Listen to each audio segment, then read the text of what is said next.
začneme, dáme si rovnou plnej speed a fronštál, jo? Dáme si rovnou plnej speed, všechny áčkový šňůry.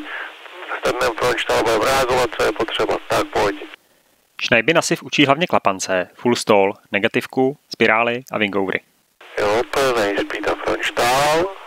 Odklepáno mám do sita, tak rychle zopákneme jen frontstál na plném speedu.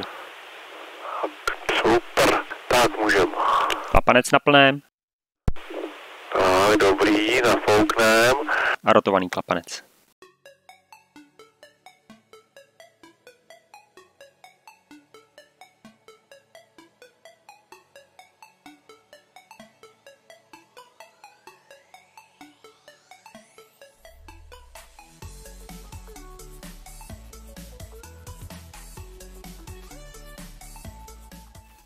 Negativky běžně používám na vyvlíkání kravatek. Odspirálovanou mám taky dost, tak spirále obětuji jen jeden let, kdy s operáním 18 metrů za sekundu vyklesám 450 metrů.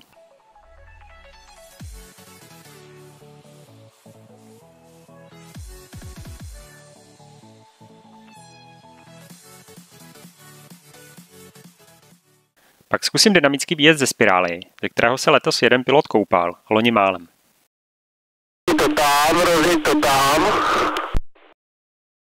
Když ale člověk udrží nervy na uzdě, vyjede jakž tak šrovně a ruce nechá nahoře až do případného předstřelu, tak se nic hrozného nestane.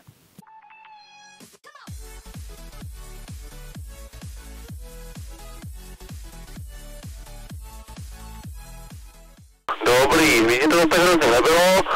Na kurzu se proto zaměřuji hlavně na full stally, kterých nakonec udělám celkem 22.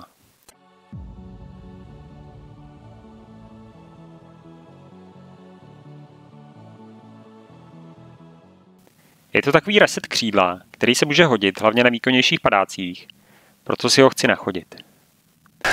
My si zkoušíme full stall. Posiv už jsem si ve full stallu taky celkem jistý, jen zbytečně moc času strávím backfly a ztrácím tím dost výšky.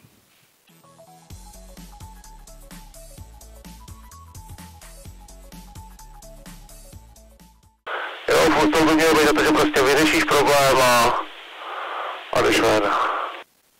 Druhá figura, ve které si chci zlepšit, jsou wingovery. Teoreticky na nich nic není. Náklon, vnitřní brzda, vnější, vypustit. Ale skoordinovat a správně načasovat tyhle činnosti není úplně jednoduché. Wingovery sice sami o sobě žádné využití nemají, možná kromě vytracení výšky, ale považuji je za důležité pro pochopení energie a dynamiky křídla, což se může hodit v mnoha situacích. Dobrý, a na přistání, jo? Pouštíme, házíme záležák, šup. Tak. Cvičně si házím i záložák, což se mi loni povedlo skvěle. Letos mi ale při rušení hlavního křídla vypadnou řidičky a musím křídlo rušit znovu, navíc před dopadem nechám nohy v kokonu. Jsem rád, že jsem si hození záložáku letos opakoval a neusnul na loňských vavřínech. Loni mi přišlo, že na tom není co zkazit, ale zjevně je.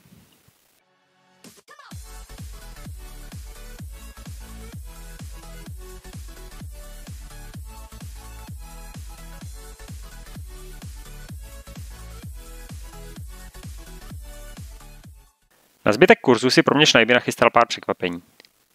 Udělal mi tím velkou radost, protože když mám figury popsané dopředu, tak nad nimi někdy zbytečně moc přemýšlím. Když ale za letu slyším. Tak, napadlo mě, kdybyste buď to full stall, nebo můžeme zkusit negativku od 360 do full stallu. Což se děláte, že točíš jednu ruku po zadek, točíš se 360 a pak si to vyjdeš full stallem, jak chceš. Tak si řeknu, OK, to zní dobře, ale možná by mi stačila E1 360. A celkem správně to udělám.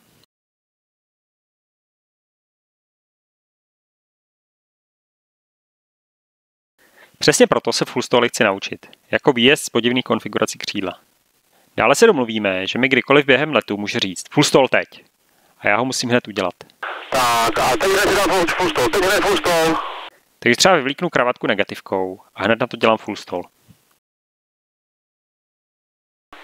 Tak pojď.